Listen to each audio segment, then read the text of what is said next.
சிரிப்பின் வாசமும் காதில் கிறங்கும் சுவாசமும் சாகும் போதும் தீர்ந்திடாது வாயிரே.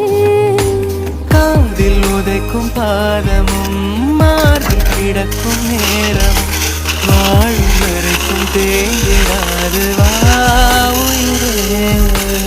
ஆணில் தாய்மை கருவாகும் ஈரம் பூத்து மழையாகும்